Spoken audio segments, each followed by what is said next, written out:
안녕하세요. 저는 이혼 후 아들 하나를 키우며 살고 있는 30대 중반의 여자입니다. 경제력 때문에 이혼만은 하지 말자 생각하며 8년을 참았습니다. 돈이 뭔지 많지도 않은 남편 월급이 아쉬워서 백인잎을 눈물로 적시며 혼자 참았던 날이 많았는데요.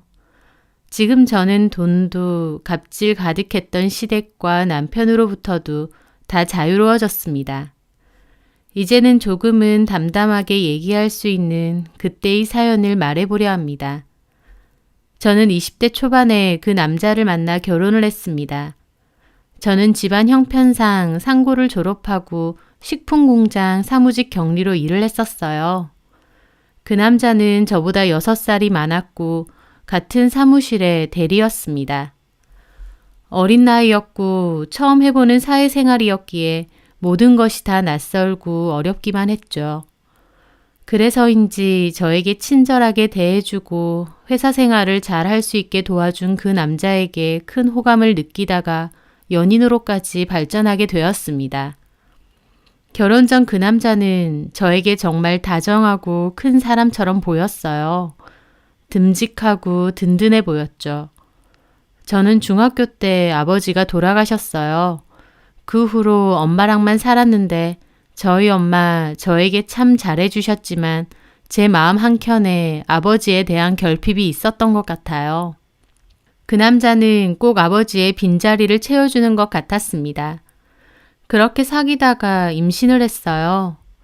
그 남자는 제가 임신을 했으니 그참에 결혼까지 하자고 하더라고요. 하지만 그 남자 집안 형편도 그리 좋지는 않았습니다. 그 남자는 부모님과 같이 살았는데 만약 결혼을 하면 저도 같이 부모님과 함께 살아야 된다고 하더라고요. 저희 엄마 그 얘기 듣고 참 많이 우셨습니다. 그렇게까지 결혼 꼭 해야겠느냐고요. 하지만 저는 그때 그 남자가 너무 좋았고 또 뱃속의 아이도 포기하고 싶지도 않았어요. 그래서 결국 결혼을 하게 되었습니다. 그런데 참 어떻게 보면 뻔할 수도 있는 말이지만 그 남자 결혼하고 보니 참 다른 사람이더라고요. 결혼 전에는 그렇게 든든하고 듬직하고 하나부터 10까지 다 자기가 해줄 것처럼 굴었는데요. 결혼하고 보니 완전 마마보이에다가 게으르고 성격도 정말 애 같은 면이 많더라고요. 자기 기분 상하게 하면 며칠이고 말 안 하는 건 물론이고 집안 분위기까지 험악하게 만들어서 옆 사람 눈치 보게 만드는 그런 사람이요. 게다가 결혼 전에는 회사에서 늘 마주쳐서 그런지 모르겠지만 마치면 같이 밥 먹으러 가고 놀러 다니고 시간을 많이 보냈거든요. 그런데 막상 결혼 후에는 집에 거의 붙어 있지도 않았습니다. 맨날 술 약속이니 친구 모임이니 뭐니 하면서 저는 집에 홀로 놔두고 혼자만의 시간을 즐기고 다녔죠. 꼭 총각처럼요. 그 집에 기댈 사람이라고 남편 하나뿐인데 참 많이 외로웠습니다. 게다가 시부모님, 결혼 전에 찾아뵀을 때도 저를 탐탁치 않아 하시긴 했어요. 제가 돈 모아놓은 것도 없고 친정도 그저 그렇다면서요. 그런 말씀이 참 속상했지만 바보 같았던 저는 제가 더욱 잘하면 될 거라고 생각했고 잘 보이고 싶기만 했습니다. 스스로 의를 자처한 거죠. 그런 식으로 숙이고 들어간 결혼에서 대접받을 리가 없고 행복할 리가 없었습니다. 저는 배가 불러오면서 회사는 그만둬야 했는데요. 그 후로 집안일은 모두 제 차지가 되어야 했습니다. 시부모님과 함께 살다 보니 몇 끼 식사도 다 제가 차려드리고 한숨 돌린 틈도 없이 온 집안을 쓸고 닦아야 했어요. 워낙 오래된 집이고 자질구레한 물건들이 빼곡하다 보니 솔직히 제가 나름대로 치우고 정리를 해도 늘 어수선하고 지저분했습니다. 하지만 땅바닥에 머리카락이라도 떨어져 있으면 게으르다고 집에서 하루 종일 뭐 하느냐 혼을 내고 입을 대셨기에 저는 매일같이 부지런히 집을 치워야 했습니다. 만삭의 몸에도 거의 매일같이 화장실 청소를 해야 했는데 오래된 화장실이라 역한 냄새가 많이 올라왔거든요. 하수구 쪽 청소를 하다가 저도 모르게 속에서 받쳐서 몰래 토하면서까지 청소를 해야 했죠. 지금 생각해보면 참 안쓰러울 정도로 악착같이 집을 치우고 닦았어요. 그렇게까지 한 이유는 어머님한테 욕 안 먹고 싶어서였습니다. 어머님은 조금이라도 마음에 안 드는 부분이 있으면 너네 엄마는 집에서 그렇게 해? 라는 소리를 하셨거든요. 정말 기분 나쁘고 그 소리 안 듣고 싶어서 더 악착같이 굴었던 것도 있습니다. 시부모님 삼시세끼 밥 차려드리고 남편 퇴근하고 오면 남편 밥도 또 차려주고 설거지하고 주방 정리하고 가족들 거실에서 TV 보며 깔깔대고 있을 때도 저는 쉴 틈 없이 움직여야 했습니다. 가족들 밥은 열심히 챙겨대도 정작 저는 잘 못 먹어서 임신했는데도 살이 빠질 지경이었어요. 게다가 그 집에서 돈을 벌어오는 사람은 남편밖에 없으니 살림도 몹시 쪼들렸습니다. 아버님은 간헐적으로 일을 나가시는 듯 했는데 수입이 크지 않았고 그 집 자체가 남편 월급으로만 생활하다 보니 정말 쪼들려서 장을 볼 때는 콩나물 한 봉지 사는 것도 고민하면서 사야 했으니까요. 너무 힘들고 결혼 생활이 이런 건가 싶기도 했지만 친정엄마에게 내색은 못했습니다. 애초에 시부모님들 밥 차려줘야 해서 20분 거리인 친정에도 거의 못 갔지만요. 결혼극 초반에야 남편이 저에게 수고한다고도 하고 고맙다고도 했지 시간이 지나니까 대놓고 식모 취급이더군요. 무시하고요. 네, 어찌 보면 저는 그 집의 식모였죠. 돈도 안 받고 죽어라 하루 종일 일만 하는 식모요. 아이를 낳고도 상황은 별로 달라지지 않았습니다. 육아는 육아대로 하고 집안일도 그대로 해야 했으니까요. 어머님은 며느리 들였다는 이유로 집안일은 손 하나 까딱 없으면서 이래저래 잔소리는 심하셨어요. 시간이 지날수록 나는 도대체 뭘까? 내가 공짜로 일해주고 밥 해주러 결혼해서 여기에 있는 걸까? 극도의 우울증이 찾아왔습니다. 아이를 사랑했지만 임신만 아니었으면 결혼 안 했을 텐데 라는 생각이 자꾸만 들고 아무 죄 없는 아이한테까지 원망이 들었어요. 그냥 눈을 감으면 다시 안 뜨고 싶고 이대로 죽었으면 좋겠고 겉으로는 아무렇지 않게 씩씩하게 행동하고 집안일도 열심히 하고 시부모님이 핀잔하거나 남편이 무시해도 그냥 웃고 넘겼거든요. 하지만 속에서는 그게 다 골마가는지 자꾸만 그냥 콱 죽고 싶다는 생각이 들더라고요. 그러다가 정말 몇 년 만에 예전 친구를 만나게 되었습니다. 그 친구는 타 지역으로 대학을 가고 거기서 취업까지 해서 더 보기가 힘들었던 친구였어요. 그 친구가 회사를 그만두고 다시 내려왔다고 보자고 하더라고요. 참 제가 좋아했던 친구기에 저도 겨우 시간을 내서 그 친구를 만나러 갔는데 그 친구가 제 모습을 보고 너무 놀라더라고요. 어쩜 이렇게 초췌하고 안 좋아 보이냐고요. 그럴 생각은 아니었는데 저는 결국 친구 앞에서 펑펑 울면서 너무 힘들다고 고백을 했어요. 친구는 몹시 속상해하면서 안 되겠다고 정신과 상담을 한번 받아보라 권유하더라고요. 우울증인 것 같다고요. 저는 그럴 돈도 없고 시간도 없다고 했는데 친구가 너 이러다가 죽는다고 제발 스스로를 보살피려며 뭐라고 하더라고요. 그 친구 만나고 집으로 돌아오는데 기분이 참 복잡했습니다. 친구를 만나러 나가기 전만 해도 오랜만에 친구를 보는 거라 설렜어요. 하지만 친구에게 하소연을 할 생각은 없었거든요. 나 이렇게 사는 거 굳이 친구에게까지 말해서 걱정 끼치고 싶지도 않았고요. 또 한편으론 저도 결혼 생활 내내 이렇게 살다 보니 그냥 나는 이러고 살아야 되는 사람인가 보다 싶기도 했거든요. 하지만 그날 친구에게 다 털어놓고 진짜 제 속마음을 저도 꺼내놓고 보니 몹시 속상하더라고요. 그렇게 며칠은 더 우울했는데 친구가 저 대신 정신과 상담을 잡아놨다며 나오라는 겁니다. 처음엔 거절했지만 친구가 저를 위해 일부러 상담까지 잡은 거라고 하니 나가야겠더라고요.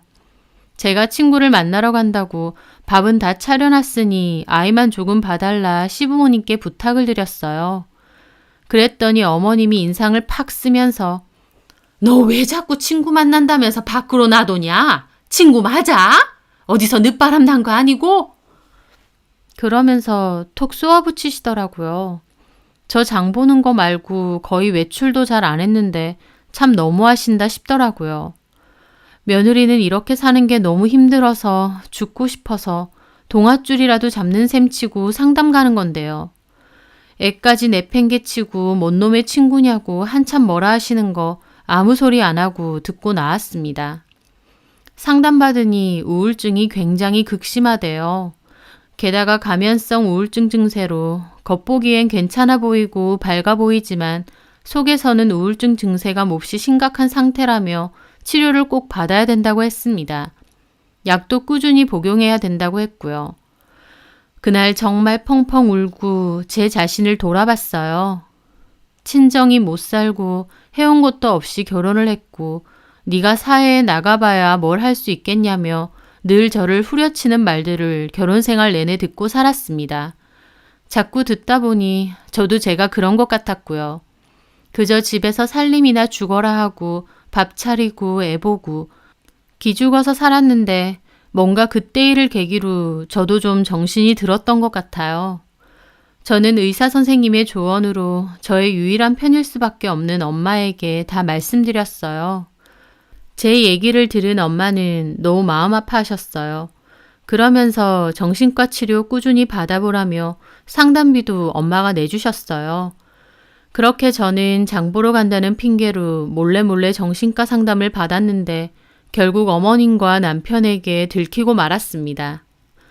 그런데 제가 무슨 외도를 저지른 것도 아니고 이대로라면 죽고 싶어서 좀 살자고 치료받은 게 잘못인가요?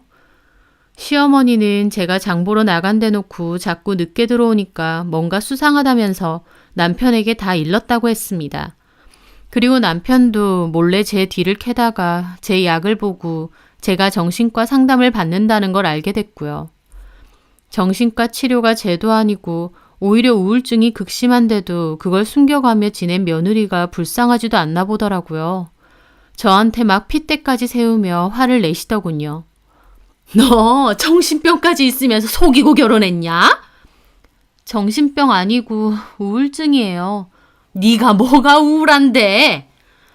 결혼하고 매일같이 집안일에 식사 준비에 육아에 저만을 위한 시간도 없고 저 알아주는 사람도 없고 너무 힘들었어요. 저는 눈물까지 흘리며 제 마음을 고백했어요. 제가 진심으로 제 마음을 털어놓으면 시부모님도 남편도 조금은 미안해할 줄 알았습니다. 그런데 웬걸요. 펄쩍 뛰시더군요. 얘 좀 봐. 누가 보면 너 구박하고 못살게 굴 줄 알겠다. 가진 거 없이 애 가져서 덜렁 결혼까지 한 주제에 그럼 네가 뭘 할 건데? 집에서 놀면서 살림 안 하고 아무것도 안 할 거면 너 뭐 할 건데? 다 그러고 산다. 왜 혼자 유난이고 청승이야? 그렇게 사는 거 병원 가서 치료까지 받아야 될 일이야? 다 그러고 살아. 너만 그러고 사는 줄 아니? 거기다가 남편도 그러더라고요. 야, 나는 밖에서 힘들게 돈 벌어오는데 뭐? 우울증 치료? 그딴 거나 하면서 돈이나 쳐쓰고 있냐? 너 되게 시간 많고 심심한가 보다. 라더군요. 어머님은 둘째치고 남편한테까지 그렇게 말을 들었을 때 그 심정이 말도 못하겠더라고요. 엄마가 대주신 거야. 당신 돈 쓴 거 하나도 없어. 장모님도 참 어지간하다. 정신병이는 딸내미 속이고 결혼까지 시키고 몰래 치료비 내주고 그럴 돈 있으면 차라리 나를 달라 그래. 그 말에 저는 완전 꼭지가 돌더라고요. 당신이랑 결혼해서 내가 이렇게 된 거야. 이 집구석에서 처박혀서 죽어라 애 보고 집안일만 하다가 내가 이렇게 된 거라고. 그런데 제 말에 남편이 저를 때리려고 손을 확 들더라고요. 저는 그때 너무 놀랐습니다. 싸운 적도 한 번씩 있었지만 그런 행동은 처음 봤거든요. 저희 아이 옆에서 울고 직접적으로 때리지는 않았지만 저는 그게 너무 충격이었어요. 지금 때리려고? 진짜 마음 같아선 저는 남편에게 말했습니다. 그만 살자. 뭐? 나 죽을 것 같아서 이렇게 살다가 죽을 것 같아서 상담받은 거 맞아. 근데 내가 살려면 결국 여기서 벗어나야겠더라고. 제 말에 남편도 시부모님도 비웃었습니다. 이혼은 아무나 하니? 네가 뭐 있다고? 돈은 있어서 이혼해? 뭐 먹고 살려고? 저도 비웃어 주었죠. 뭐래도 못 먹고 살겠어요? 여기서도 돈 한 푼 없이 공짜 식모노릇 5년이나 해줬는데. 이혼해 그럼. 누가 아쉬운데? 나중에 잘못했다고 바짓가랑이 잡고 울지나 마. 내가 진짜 어처구니가 없다. 그렇게 할 일 없으니까 이혼해. 저는 그렇게 아이를 데리고 나가려고 했는데 어머님 난리를 치시더라고요. 야! 민승이는 두고 가! 어디 남의 손주를 데리고 가! 정신병까지 있는 주제에 애를 본다고? 웃기지 말라 그래! 평소에 애를 봐주면 얼마나 봐줬다고 저런 소리를 하시더라고요. 저는 데리고 갈 거라고 했고 거기서 실랑이가 일어났습니다. 애가 너무 울고 저도 너무 흥분한 상태라서 일단은 저만 나오게 되었어요. 그렇게 친정으로 가게 되었는데 애 생각에 너무 눈에 밟혀서 친정엄마에게 울면서 하소연했죠. 하지만 저희 엄마는 민승이가 눈에 밟혀도 좀 참으라 하셨습니다. 한창 손 많이 가는 시기인데 너 없이 그 사람들 고생 한번 해봐야 된다고. 그러면 자기들이 먼저 데리고 가라고 할 거라고요. 저는 아이가 너무 눈에 밟혀서 힘들었지만 제가 달라고 한다고 줄 인간들도 아니었기에 일단 기다렸습니다. 이혼 준비도 하면서요. 남편은 전화해서 애까지 버리고 집 나갔다고 잘하는 짓이라며 저를 조롱했고 저는 그런 폭언들까지 다 증거로 모았습니다. 저는 그동안 일방적으로 폭언을 당했다는 걸 주장했고 남편은 제가 일방적으로 집을 나갔고 정신과 치료를 숨긴 걸 빌미 삼아 반박하며 양육권도 못 준다고 했습니다. 그런데 웃긴 게요. 정말 저희 엄마 말대로 이혼 소송 시작하고 2달도 채 안 돼서 저한테 양육권 준다고 했습니다. 애초에 제가 싫어서 아이 못 준다고 한 거지 애를 제대로 보실 분들이 아니었거든요. 남편은 더욱 그렇고요. 저희 시부모님도 엄청 게으른 성격들이고 입으로만 이래라 저래라지 아이 밥 한 번 제대로 차려준 적이 없는 분이거든요. 저희 애도 좀 예민한 기질이 있는 편인데다 남편이나 아버님은 아예 나 몰라라 하니 어머님 혼자 힘들었을 겁니다. 결국 아이는 데리고 가라고 했어요. 게다가 말하는 거 들어보니 아이가 없어야 당신 아들이 재혼하는 것도 쉽다고 생각하셨던 것 같고요. 저는 다시 아이를 데리고 왔고 양육권도 제가 갖기로 합의를 했습니다. 위자료도 제가 갖고 있는 증거가 별로 없고 약해서 그냥 적은 금액으로 합의 보고 이혼도 했고요. 저는 그때 하루라도 빨리 그 사람들과 인연을 끝내고 싶은 생각뿐이었습니다. 그렇게 이혼을 했는데 정말 홀가분하고 속 시원하고 그렇게 좋을 수가 없더라고요. 애초에 좋은 거 하나 없는 결혼 생활이었기에 더 홀가분했던 것 같습니다. 하지만 그 후 돈을 벌어야겠다는 생각이 들었어요. 이제 혼자서 아이를 키워야 되는데 언제까지 엄마한테 기댈 순 없으니까요. 저는 엄마 가게에서 함께 일하기로 했습니다. 엄마는 갈치조림 식당을 하셨는데 장사가 그렇게까지 잘 되는 건 아니어서 저까지 필요한 상태는 아니었어요. 하지만 제가 취업이 잘 안 돼서 일단은 엄마 가게에서 일을 돕기로 했죠. 그렇게 일을 시작했는데요. 딸의 입장에서는 엄마 식당이 마냥 맛있고 좋아 보였거든요. 근데 제가 일하는 입장에서 보니 단점들이 보이더라고요. 음식들도 맛이 평이한 것 같고요. 그래서 저는 본격적으로 문제점들을 찾아내고 엄마와 함께 음식에 대한 보완도 하기 시작했습니다. 원래도 음식 만드는 걸 워낙 좋아했고 손맛도 꽤 있다고 자부해요. 저희 시부모님 매일 저한테 잔소리해도 제가 만들어준 음식은 좋아하셨거든요. 더 맛있게 만들기 위해 쉬는 날에도 맛집을 다니면서 보완을 했고 주방 동선도 개선을 많이 했죠. 그리고 홀도 어수선하고 지저분한 분위기여서 대대적으로 정리를 했습니다. 원래는 동네 분들만 주로 왔는데 여러 가지 홍보도 시도해가며 젊은 사람들과 타 지역 사람들까지 모을 방법을 생각했죠. 그때 제 모습에 제가 놀랐어요. 결혼 기간 동안 수동적으로 매일 밥하고 집안일만 하고 무기력했던 제가 열정적으로 고민하고 뛰어다니고 노력한다는 모습이 너무 기뻤거든요. 병원에서도 저 같은 경우는 스트레스성 우울증이었는데 결국 스트레스의 근원이 사라진 상태라 엄청 호전이 되었다고 하셨고요. 그렇게 신나고 재밌게 일을 했습니다. 제가 그렇게 일하는 걸 좋아하는 사람인지 그때 알았네요. 하늘은 스스로 돕는 사람을 돕는다는 말처럼 제가 그렇게 애사를 가지고 열심히 하니 장사도 점차 잘 됐습니다. 입소문까지 타면서 멀리 동네 분들까지도 많이 찾아와 주셨고요. 바쁜 타임에는 밖에서 대기하는 분들까지 있을 정도였죠. 돈 버는 재미가 이런 거구나. 너무 행복했습니다. 정말 눈코 뜰 새 없이 엄마와 일했고 너무 바빠서 직원도 고용했어요. 하지만 너무 내부가 좁아서 받을 수 있는 인원이 너무 적어 고민하다가 마침 근처 상가에 넓은 1층 자리에 임대가 생겼더라고요. 그래서 그곳에 2호점식의 가게를 하나 더 내게 되었어요. 저희 가게에서 수용이 안 되는 손님분들은 그곳으로 갈 수 있게 한 거였죠. 엄마와 저는 직원도 더 늘리고 더 열심히 일을 했습니다. 나중에는 직원을 많이 늘리면서 엄마와 저도 여유 시간이 많이 생겼어요. 저도 맨날 아이가 유치원 하원하고 오면 가게로 데리고 왔는데 그러면 아이는 가게에 딸린 작은 공간에서 혼자 놀거나 TV를 봤거든요. 그게 늘 마음에 걸렸는데 시간적 여유가 생기고부턴 아이를 데리고 많이 다니게 되었죠.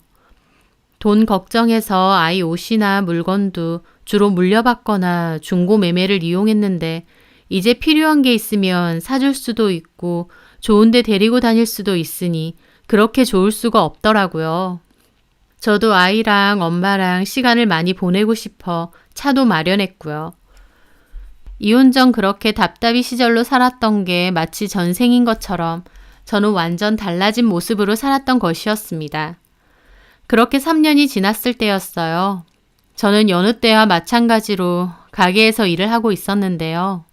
저는 주방에서도 일을 하고 홀에서도 일을 하거든요. 그날은 홀이 워낙 정신없어 보여서 홀에서 주문을 받으려 할 때였습니다. 정말 반갑지 않은 불청객이 저희 가게를 찾아왔더라고요. 바로 전 남편과 전 시부모님이었습니다. 주문 받으러 그 테이블에 갔다가 그 얼굴들을 보는데 진짜 그때 생각이 나면서 기분이 확 가라앉더라고요. 어떻게 여기서 다 보냐? 시모 저를 보고는 위아래로 훑어보더니 픽 비웃더라고요. 집에서 밥하고 빨래하고 밥순이로 살기 싫다고 나가더니 결국 나가서도 밥 해주는 식당 취업해서 이러고 있냐? 그러면서 웃는 거예요. 저는 어이가 없더라고요. 식당에서 일하는 게 뭐 어때서요? 그 거지 같은 집에서 일할 때보다 훨씬 좋은데요? 제 말에 어머님 표정 싹 굳더라고요. 전 남편도 발끈하고요. 너 말 다 했냐? 됐고 식당에 밥 먹으러 왔으면 주문이나 하세요. 전 남편 제 말에 빈정대더군요. 그래도 꼴의 맛집이라고 유명한 데 취업했네. 야, 이혼하고 이렇게 살려고 그렇게 아득바득 이혼해달라 그랬냐? 그 말에 제가 그랬죠. 이렇게 사는 게 뭔데? 아니다. 너랑 잘 어울린다. 여기 맛집이라고 유명하긴 하던데. 돈 많이 주냐? 얼마나 주냐? 저는 짜증이 나서 말했습니다. 주문 안 할 거면 나가. 그 말에 어머님 발끈하시더군요. 내 돈 주고 밥 먹으러 왔는데 네가 뭔데 나가라 말아야. 일개 직원 주제에 네가 사장이야? 사장이 너 이런 식으로 손님 쫓아내는 건 아니야? 정말 부끄러운 줄도 모르고 큰 소리로 그렇게 말하는 겁니다. 그 바람에 다른 손님들까지 쳐다보고요. 그래서 제가 그랬죠. 쫓아낼만 하니까 하죠. 제가 사장이거든요. 마음에 안 드는 손님 안 받으면 그만인데요. 제 가게에서 나가세요. 그쪽들한테 줄 밥 없거든요. 제 말에 전시모 비웃더라고요. 웃기고 있네. 네가 여기 사장이라고? 네가 무슨 여기 사장이야. 너네 사장한테 다 말해줄까? 어디 잘려볼래? 그 순간 갑자기 그 테이블 위로 소금이 촥 뿌려졌습니다. 전시모 놀라서 일어나고요. 쳐다보니 저희 엄마셨어요. 여기 내 딸 가게 맞아. 어디서 재수없게 여길 와? 남의 집 귀한 딸 데리고 가서 죽어라 일만 시키고 가증 구박했던 주제에 뭘 잘했다고 여기까지 밥 처먹으러 왔는데 당신네들한테 줄 밥 없어. 꺼져! 엄마 말에 전시모도 부들거리더군요. 어디다가 소금을 뿌려? 그리고 여기가 얘 가게라고? 그래, 이거 우리 가게다. 내 딸 이혼하고 나니까 일이 아주 술술 풀리더구만. 볼 것도 없는 거지 같은 집 주제에 시댁이란 이유로 내 딸 잘도 구박했지? 내가 지금도 생각하면 복장 터지는데 어디 와서 아직도 시건방을 떨고 있어? 당신들이 뭔데? 저희 엄마 그렇게 큰 소리 내며 화내시는 일 거의 없는데 진짜 화가 많이 나신 것 같더라고요. 엄마의 말에 전 남편도 발딱거리고요. 거 말씀 좀 가려서 하세요. 누구더러 시건방이니 뭐니 그러세요. 너나 가려서 해. 네가 뭔데? 어린 내 딸한테 온갖 이빠른 소리를 해서 결혼까지 해놓고 그 집에 처박아두고 나 몰라라 했지? 내가 너네 집 찾아가서 뒤집어 엎고 싶은 적이 한두 번이 아니야. 됐고 당신들 나가. 밥 안 팔 거니까 당장 나가. 식당 좀 잘 된다고 눈에 뵈는 게 없나? 시모와 전 남편이 그러는데 갑자기 옆에 있던 단골 손님이 뭐라 하시더라고요. 어이, 이봐요. 사장이 안 판다잖아. 밖에서 기다리는 사람 안 보여요? 자리 차지하지 말고 나가요. 그러니까. 그리고 다른 사람들 밥 먹는데 웬 소란이에요. 엄마의 말을 들은 다른 손님들도 입을 모아 전 시부모와 남편에게 뭐라고 하시더라고요. 소란 피우지 말고 나가라고요. 제 편을 들어서 대신 뭐라고 해주신 그때 그 손님들 참 고맙더라고요. 전시모도 악착같이 뭐 이런 집이 다 있냐, 어디 손님을 쫓아내냐 난리쳤지만 결국 주변 사람들의 성화에 쫓겨나듯 저희 가게를 나갔습니다. 저는 보란듯이 그 가족들 쫓아내고 웃으며 기다리고 있는 손님 들어오시라 했고요. 전 시부모와 전 남편 나가고 저희 엄마는 손님들께 식사하는데 시끄럽게 해서 죄송하다고 사과하셨어요. 하지만 손님들 오히려 괜찮다며 얘기 들어보니 못된 인간들이라면서 오히려 저와 엄마에게 격려해 주시고 위로해 주시더라고요. 저희 엄마도 감사하다며 음료나 주류 비용은 서비스라고 하셨고요. 저희 가게 와서 속 끓는 소리 한 건 너무 짜증나지만 한편으론 그렇게 쫓아내버렸던 상황이 속이 시원하더라고요. 제대로 말 한마디 못하고 이혼한 게 생각할 때마다 속에 뭐가 얹힌 것처럼 갑갑했는데 그 일 잊고 조금은 후련해졌다고나 할까요? 전 남편 놈은 나중에 아들 면접 교섭 때 만나서 엄마 돈 잘 버냐, 차는 뭐 타냐 꼬치꼬치 캐물었다는데 참 끝까지 찌질하고 재수 없더라고요. 지가 알아서 뭐 어쩌려고요. 저희 아들도 아빠 불편하고 같이 있기 싫다 해서 면접 교섭이라고 만나봤자 얼마 안 있다가 오기 일쑤더라고요. 남편으로도 참 별로였지만 아빠로는 더 별로인 그 남자. 제 눈에 콩깍지가 잘못 씌어서 결혼까지 하고 마음고생하며 살았네요. 그때의 저를 떠올리면 아직도 씁쓸하고 마음이 안 좋기도 하지만요. 또 어떻게 생각해보면 그때의 제가 있었기에 지금의 생활에 더 만족하고 감사함을 느낀다고 생각합니다. 길지 않은 인생이지만 살아보니 모든 것은 다 때가 있기 마련이더라고요. 그때 너무 힘들었던 시절도 결국 저를 좀 더 단단하게 만들어주기 위한 과정이라고 생각하면 마음이 훨씬 낫고요. 이제는 조금은 가벼워진 마음으로 과거를 말할 수 있게 되었습니다. 앞으로도 늘 감사한 마음을 가지고 행복하게 잘 살았으면 합니다. 제 사연 들어주셔서 감사합니다.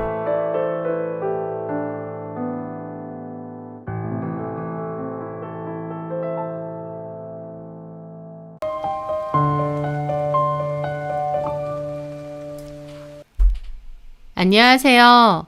저는 초등학생 아들 하나를 키우며 약사로 일하고 있는 40대 여자입니다. 평범하고 별다른 이벤트 없이 잔잔하게 살아왔다 생각했는데 1년 반 전에 폭풍 같은 일을 겪어야 했어요. 짧은 기간 동안 별일들이 다 있었고 그로 인한 변화들도 있었죠. 살다 보니 이런 일도 다 있구나 싶어 사연으로 다시 적어보게 되었습니다. 남편은 대기업 중공업 회사에서 근무하고 있어요. 저는 줄곧 폐의약사로 일을 하다가 5년 전쯤 친한 선배 언니와 동업해서 약국을 개원했고요. 남편과 제가 버는 수입이 나쁘지 않기에 비교적 여유로운 생활을 하는 편입니다. 반면 시댁에는 시부모님과 함께 시동생 부부가 함께 살고 있어요. 결혼 처음부터 같이 살았던 건 아니고 시동생 부부도 원래는 따로 살다가 사정상 시댁에 들어가서 함께 살게 된 것이죠. 동서는 원래 어린이집 보육교사로 일을 해오다가 다니던 어린이집이 폐원을 하면서 일을 그만둔 상태였습니다. 시동생도 원래는 게임 회사에 다녔는데 개발자인 다른 동료들하고 따로 나와서 게임 회사를 설립해보겠다며 회사 창업을 했었습니다. 잘 다니던 회사를 그만두고 본인 사업을 시작한 것이죠. 히트칠 만한 게임을 만들어서 성공하겠다고 했지만 포부만큼 잘 되지는 않았어요. 저는 게임이나 게임 시장에 대해서는 잘은 모르지만 게임 하나 만드는 데에 시간과 투자가 상당히 많이 필요하더군요.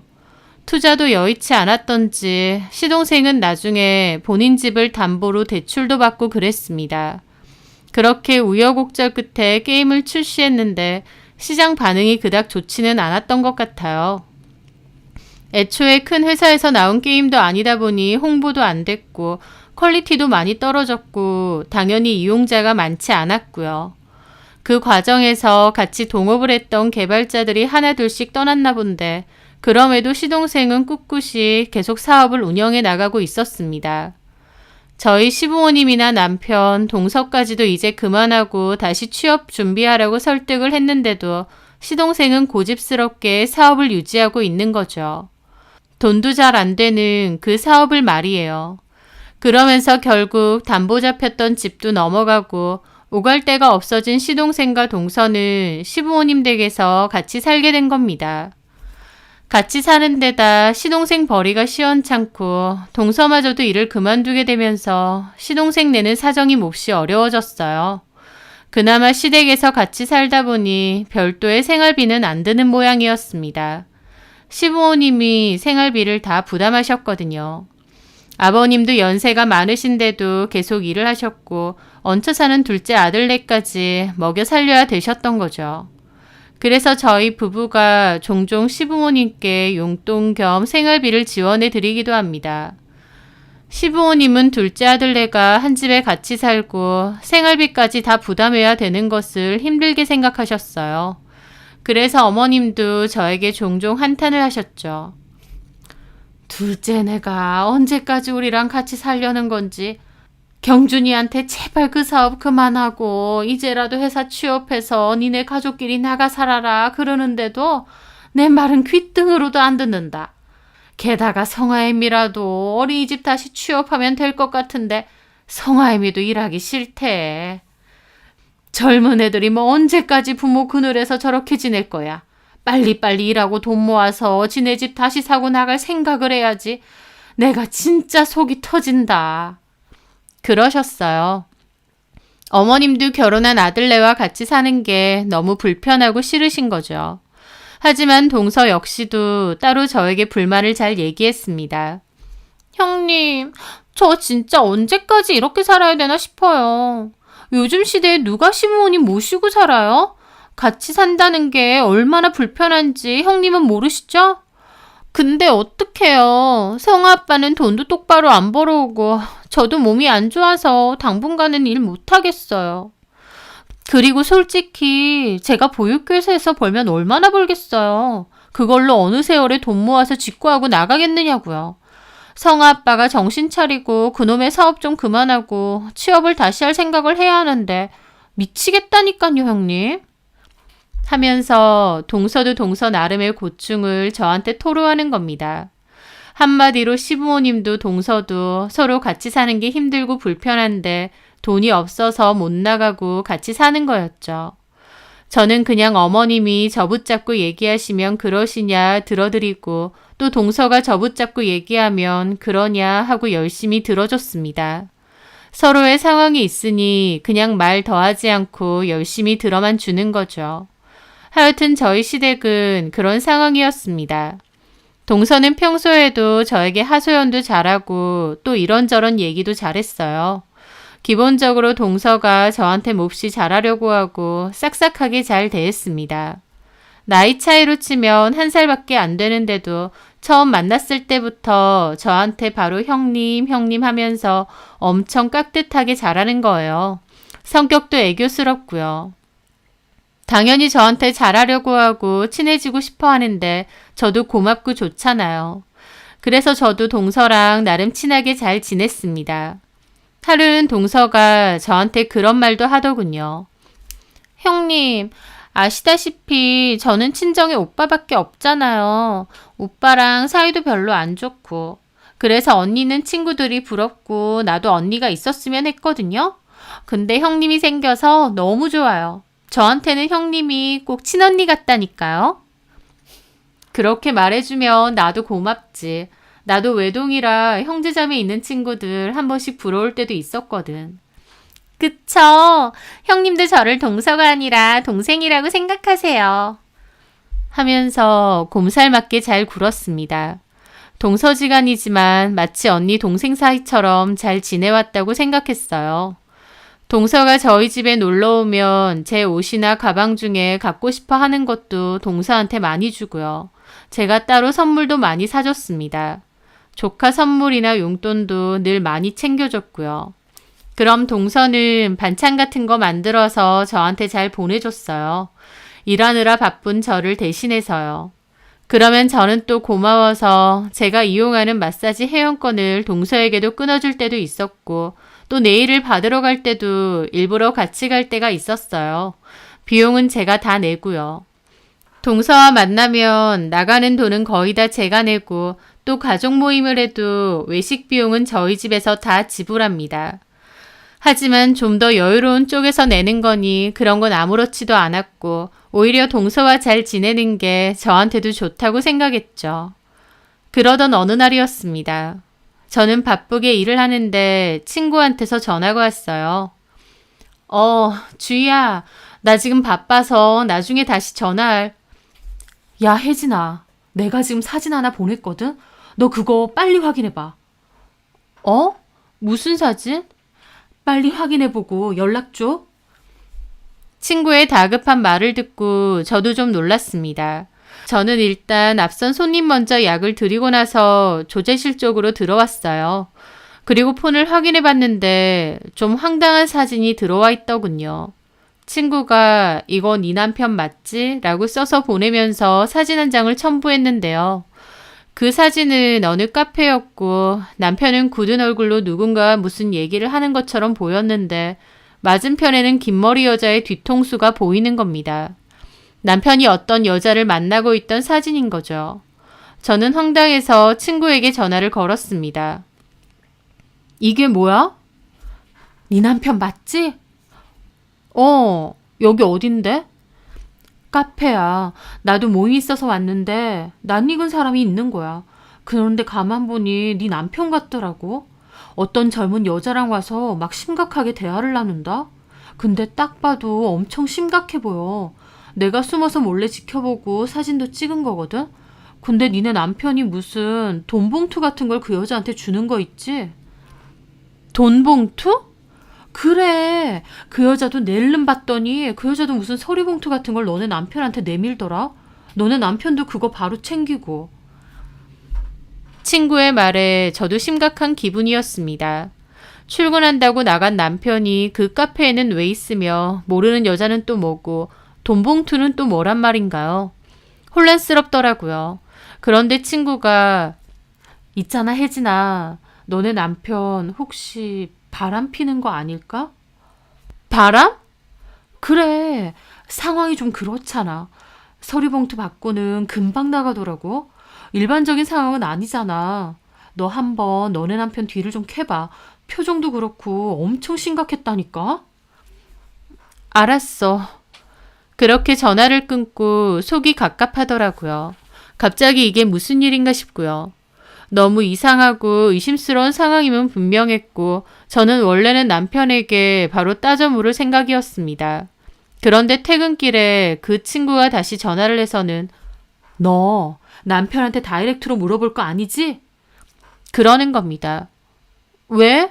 물어보려고 했는데? 그럼 안 되지. 니네 남편이 맞아 이렇게 시인하겠어? 아우, 이 맹추야.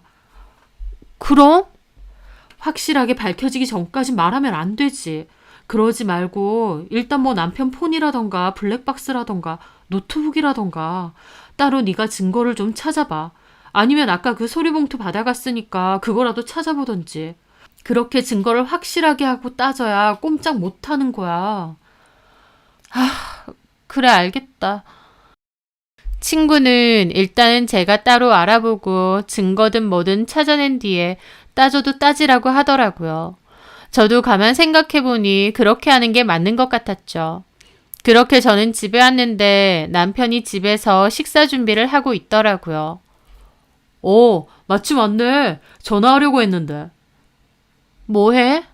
부대찌개 끓였어. 와서 앉아. 남편은 일찍 퇴근을 하면 집에 와서 요리를 종종 하곤 합니다. 가정적이고 착한 사람이었죠. 그런 사람이기에 저를 두고 바람을 핀다는 것이 더더욱 믿기지가 않았어요. 뭔가 오해가 있겠지 싶으면서도 그럴수록 제가 확실하게 찾아봐야겠다 싶더군요. 저는 오밤중에 충전 중인 남편 휴대폰을 챙겨나와 열심히 뒤져봤습니다. 다른 데서는 별다른 게 없었는데 저장이 되어 있지 않은 한 번호로 전화 몇 번과 문자를 나눈 내역이 있더군요. 그 문자의 내용은 아까 전화 드렸는데 4시까지 그 카페에서 뵙죠. 라는 문자 하나와 바로 그 밑에 돈 확인하셨죠? 이제는 서로 연락하는 일 없는 거죠? 라는 문자가 있었습니다. 상대방이 네 라고 보냈고 남편도 더 이상 답장하지 않았고요. 이 사람 누구길래 돈을 보냈을까? 남편이 나 몰래 무슨 짓을 하는 걸까? 너무 의심스러웠습니다. 대놓고 물어볼까 싶기도 했지만 일단은 좀 더 두고 보면서 남편의 행동을 관찰해보자 생각을 했죠. 그리고 한편으론 남편이 정말 바람피는 게 맞으면 어떡하나 싶기도 했습니다. 그렇게 심란한 기분으로 있던 며칠 후 동서가 근처에 장을 보러 왔다며 저희 약국에 들렀어요. 약국을 비울 수가 없어서 선배 약사 언니와 점심을 교대로 먹는데요. 마침 제 점심시간이라 동서랑 같이 밥을 먹으러 나갔습니다. 그런데 눈치 빠른 동서는 제 표정이 어둡고 생각이 많다는 걸 바로 알아채고 묻더라고요. 형님, 무슨 일 있으시죠? 아니야. 아니긴요. 귀신을 속여도 저는 못 속여요. 제가 얼마나 눈치백단인데요. 형님 1, 2년 본 것도 아니고 딱 보면 알아요. 무슨 일 있으신 거죠? 내가 좀 안 좋아 보여? 좀 어둡기도 하고 고민 있으신 것 같은데. 약국에 진상 손님이라도 왔어요? 그런 건 아니고. 그러면요. 세우가 학교에서 무슨 문제라도 있대요? 세우는 저희 아들 이름입니다. 저는 고개를 가로저었죠. 아니, 그럼 왜 그러시는 건데요? 뭐 아주버님이 바람이라도 폈어요? 그 말에 저는 아무런 대답을 못했습니다. 제가 대답이 없자 동서가 깜짝 놀라더라고요. 어머, 아주버님 바람 나셨어요? 아니야, 그런 거. 아니긴요. 형님 무슨 일인데요? 저한테는 솔직하게 말하셔도 되잖아요. 동서의 말에 저도 한숨을 내쉬었습니다. 그리고 있었던 일에 대해서 얘기를 해주었죠. 동서는 입이 떡 벌어지더군요. 세상에, 아주버님은 그럴 사람처럼 안 보였는데. 근데 내 오해일 수도 있어. 확실한 건 아니야. 뭐 그 여자랑 어딜 간 것도 아니고 스킨십을 한 것도 아니고. 무슨 소리세요, 형님? 그게 더 문제죠. 형님한테 속이고 몰래 어떤 여자를 만나서 무려 돈봉투까지 줬다뇨. 솔직히 여자 만나서 돈봉투 줄 일이 뭐가 있어요? 도대체 뭘까? 모르죠. 근데 중요한 건 아주버님이랑 그 여자랑 부적절한 관계는 맞는 것 같아요. 아주버님도 뭔가 캥기니까 그 여자한테 돈을 준 거겠죠. 동서의 말에 저는 더 심란해졌습니다. 형님, 뭐 어쩌실 거예요? 모르겠어. 뭘 어떻게 해야 되는지. 제 생각에는요, 미행을 붙던지 해야 될 것 같아요. 미행은 무슨... 아니면 아주버님 폰을 좀 더 뒤져보세요. 형님이 모르는 뭔가가 있을 수도 있어요. 혹시 미행 필요하시면요. 제가 도와드릴게요. 동서가 도와준다고? 그럼요. 제가 그런 것도 못하겠어요? 필요하시면 제가 차 빌려와서 도와드릴게요. 그때 저는 동서에게 고마웠습니다. 마치 본인 일처럼 적극적으로 도와준다고 하고 나서준다는 게 참 든든하고 고마웠죠. 그런데 지금 돌이켜서 생각해보면 동서는 그때 뭔가 신났던 것 같기도 해요.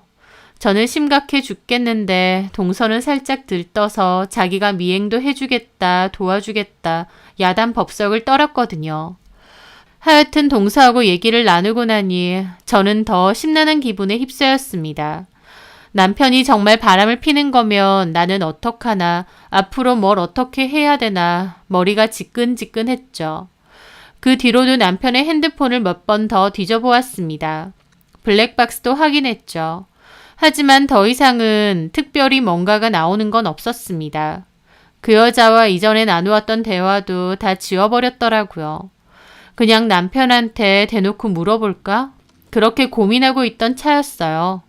그날은 동서가 연락이 왔더라고요. 마침 제가 쉬는 날인데 같이 네일 받으러 가자고 하더라고요. 제가 동서 네일샵 회원권까지 같이 끊어줬거든요. 저도 집에 있으면 괜히 심란하기만 하니까 알겠다고 하고 동서를 만났습니다. 가는 길에 동서는 제잘거리더라고요. 형님, 뭐 좀 더 찾아낸 거 있어요? 아니, 아주버님 진짜 철두철미하시다. 아니면 제가 저희 남편한테 슬쩍 물어볼까요? 도련님한테? 뭘? 그래도 형제니까 서로 그런 거 얘기할 수도 있잖아요. 됐어. 괜히 물어보지 마. 그럼 어쩔 건데요? 그냥 대놓고 물어볼까 싶기도 해. 아주버님한테요? 그건 아니죠. 형님, 참 순진하셔라. 아주버님이 순순히 얘기하시겠어요? 근데 내가 뭘 어떻게 할 수가 없잖아. 좀 있어 보세요. 저도 한번 생각해 볼 테니까. 바람 피는 사람들 얼마나 철저한데요. 그거 증거 잡는 거 정말 힘든 거래요. 일단 제가 한번 고민해 볼게요. 뭐 정 안 되면 아주버님 미행이라도 한번 붙던가 하면 되니까. 동서는 본인이 더 적극적으로 하더라고요. 저는 한숨을 쉬며 알겠다고 했습니다. 세상 믿을 놈 하나 없다더니 어떻게 아주버님이. 참. 형님 내일 받고 바로 앞에 팥빙수 집 있거든요. 그건 제가 살게요. 저랑 같이 가세요. 알았어. 그렇게 동서와 저는 네일샵 안으로 들어갔습니다. 사실 저는 네일 받고 싶은 기분도 아닌데 따라온 거라서 그냥 간단한 손질만 받았어요. 동서는 좀 화려하게 꾸미더라고요. 그래서 제가 먼저 네일 시술이 끝났고 동서 옆에 앉아서 기다리고 있었습니다. 직원이 동서 손톱에 한참 매니큐어를 발라주고 있는데 동서 핸드폰이 울리더라고요. 동서는 이름을 보더니 깜짝 놀라는 겁니다. 아차! 깜빡했다. 왜? 제 친구인데요. 오늘 집에 애옷 좀 가지러 온다고 했거든요. 근데 제가 깜빡했어요. 집에 어머님 안 계셔? 안 계세요. 형님, 통화 버튼이랑 스피커폰 버튼 좀 눌러주실래요? 저 통화 좀 하게요. 동서는 네일을 받고 있어서 손을 쓸 수가 없는 상황이다 보니 저한테 통화 버튼을 대신 눌러달라 하더라고요. 저는 알겠다고 눌러주었고 스피커폰 버튼도 눌러주었습니다. 네일샵 안에는 동서와 친구의 대화가 다 들렸죠. 민주야, 나 지금 너네 집 가고 있어. 거의 도착하기 직전. 야, 미안하다. 나 지금 집이 아니야. 너랑 약속 깜빡했어. 미안하지만 돌아가라. 뭐라고? 너네 집에 오라며. 정말 미안해. 애 옷은 내가 너네 집으로 갖다 줄게. 못 살아. 내가 간다고 했는데 까먹으면 어떡해? 근데 너 지금 어딘데? 많이 멀어? 좀 멀어. 나 지금 형님 만나서 네일 받고 있거든. 바로 갈 수가 없어. 그런데 그 말에 친구가 그러더군요. 형님, 돈 많고 콧대 높아서 재수 더럽게 없다는 너네 형님 말하는 거야? 너는 그 호구한테 뭘 또 뜯어내려고 만났대? 그 말에 동서 질겁하더니 소리를 지르더라고요. 야! 너 무슨 소리 하는 거야? 얘가 낮술을 먹었나? 야, 끊어! 뭐? 끊으라고! 하면서 동서는 허둥지둥 거리더니 관리 받던 손으로 전화를 확 끊더라고요. 그러면서 제 눈치를 막 보는 겁니다. 그 황당한 기분이 지금도 잊혀지지 않네요. 돈 많고 콧대 높아서 재수 더럽게 없다던 호구 형님. 동서는 친구에게 저를 그렇게 말했던 모양이었습니다. 제 앞에서는 언니처럼 생각한다며 그렇게 잘하더니 자기 친구한텐 저를 저렇게 뒷담한 건가? 황당하더라고요. 동서는 어색하게 웃으며 그때부터 횡설수설 아무 말이나 하는데 저는 너무 어이가 없었죠. 그렇게 어색하게 손톱 손질이 끝나고 네일샵을 나왔는데 동서가 나오자마자 저를 붙잡고 오해라고 막 변명을 하더라고요. 형님, 아까 그 얘기요. 친구가 무슨 오해를 했나 봐요. 괜찮아. 저 그렇게 말한 적 없어요. 제 친구가 다른 사람이랑 착각을 했나 봐요. 그래, 알겠어. 괜찮다니까. 그렇게 근처 팥빙수 집에 왔는데 분위기가 서먹해졌습니다. 동서도 제 눈치를 힐끗힐끗 보더라고요. 그렇게 빙수를 시켜서 먹는데 동서가 잠깐 화장실 좀 갔다 오겠다며 자리를 떴어요. 저도 동서를 기다리며 빙수를 떠먹는데 그만 실수로 떨어뜨려서 바지에 묻게 된 겁니다. 그래서 저도 화장실로 향하게 되었죠. 밖에서 바지를 간단히 씻으려는데 화장실 안에서는 동서가 통화를 하고 있더라고요. 야, 아까 나 스피커폰인데 그러면 어떡해. 옆에 형님 있었단 말이야. 너 때문에 내가 미쳐. 지금 곤란해 죽겠다니까. 내가 너랑 약속했는데 왜 갑자기 나왔냐면 우리 아주버님 말이야. 바람이 났거든. 그래. 어떤 젊은 여자랑. 우리 형님 완전 죽을 맛인 것 같길래 내가 위로해주려고 만난 거야. 바람을 피웠대. 심지어 그 여자한테 돈까지 줬댄다. 대박이지? 어쩌고 있냐고? 완전 죽상이지. 근데 있잖아. 솔직한 말로 저러고 있는데 나는 좀 쌤통인 거 있지? 아니 뭐 형님이 나한테 딱히 재수없게 구는 건 아닌데 그냥 존재 자체가 재수없어. 돈 좀 있다고 거들먹거리는 것 같기도 하고 나이도 나랑 1살 차인데 형님 취급 받으려는 것도 재수없고 지 안 쓰는 거 나한테 주는 것도 얼마나 짜증나는데 은근히 나 아래로 보는 거 내가 모를 줄 아나?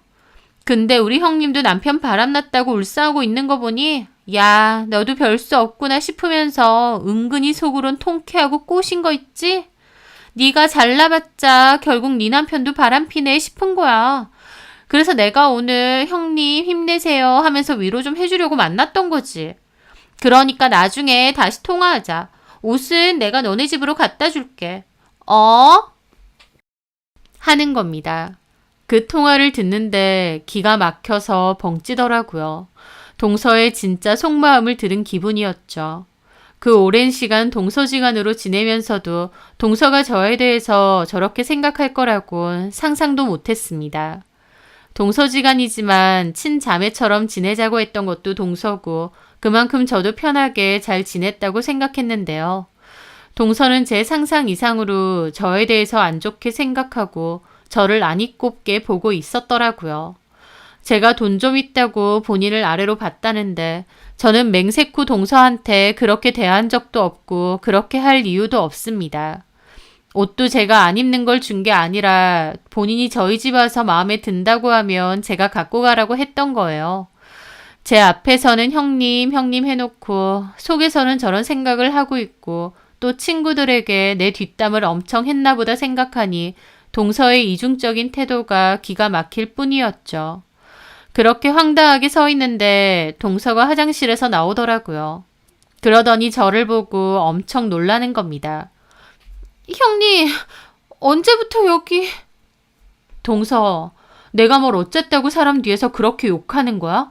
그리고 내 남편이 바람나서 내가 힘들어 죽겠는 게 동서는 그렇게 신나? 네? 아니요. 형님 그게 아니고. 저는 변명하려는 동서를 두고 화장실을 나왔습니다. 그리고 제 자리에 와서 가방 챙기고 바로 나갔죠. 동서가 헐레벌떡 쫓아 나오는데 그냥 뿌리치고 차 타고 가버렸습니다. 진짜 꼴도 보기 싫더라고요. 남편 바람난 거 아닌가 싶어서 가뜩이나 심란하고 머리도 터질 것 같이 아픈데 동서까지 저러니 정말 기분이 엉망진창이었습니다. 동서는 카톡으로 오해다, 형님이 잘못하신 거다 어쩌고 하면서 해명을 계속 보내는데 웃기지도 않았어요. 제가 다 직접 들었는데 말이죠. 집에 돌아와서는 내가 동서한테 뭘 어쨌다고 나한테 저런 생각을 품고 있었을까 그런 생각을 했습니다. 사람처럼 무서운 거 없다더니 내 앞에선 그렇게 알랑방구 껴놓고 뒤에선 욕하고 심지어 제 남편이 바람핀 것까지 너무 꼬시고 쌤통인 것 같다고 하니까요. 나한테는 심각한 일인데 동서한테는 아주 재밌는 가십거리였던 모양이었죠.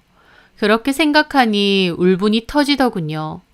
이런저런 생각을 하고 있는데 남편이 퇴근하고 왔고 저는 남편한테 얘기 좀 하자고 했습니다.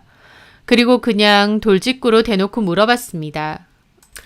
내 친구가 이런 사진을 보냈다. 카페에서 몰래 만났다는 이 여자는 누구고 왜 만났느냐. 돈 봉투는 뭐냐. 그리고 이 여자가 준 서류 봉투는 또 뭐냐. 라고요. 그리고 만약 내 생각처럼 바람을 핀 거면 이혼할 거다.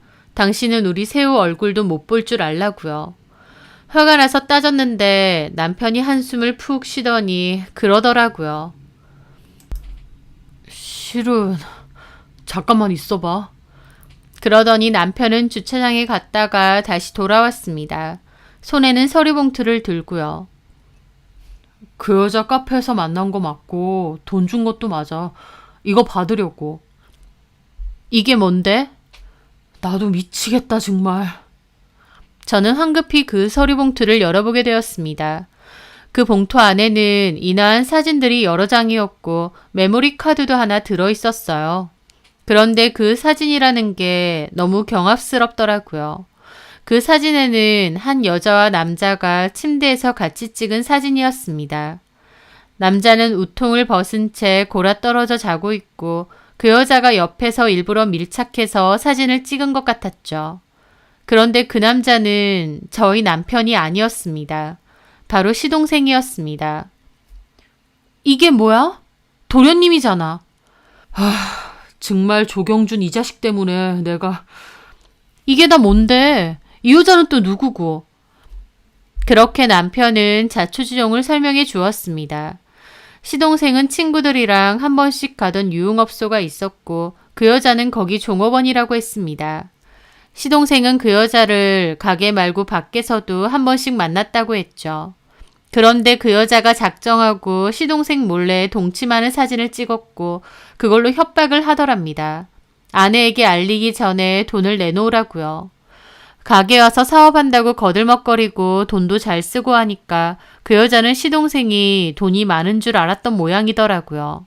하여튼 시동생은 협박을 당했는데 돈이 없어서 결국 저희 남편한테 다 털어놓았대요. 저희 남편이 그냥 경찰에 신고해라고 했다는데 시동생은 한 번만 도와달라고 빌었답니다. 애엄마가 알면 안 된다고요. 저희 남편도 처음엔 도와줄 수 없다고 했는데 시동생은 한 번만 도와주면 자기가 사업도 정리하고 다시는 그 유흥주점도 안 가고 취업 준비도 하겠다고 그러더랍니다. 하도 동생이 부탁을 하니까 결국 저희 남편도 딱 한 번만 도와주겠다고 대신 빚만 생기는 사업은 정리하고 취업 준비하라고 했대요. 그리고 그 여자가 요구하는 돈을 남편이 마련해서 줬고 사진하고 메모리 카드도 받았던 거랍니다. 사고는 시동생이 쳤는데 수습은 저희 남편이 한 거죠.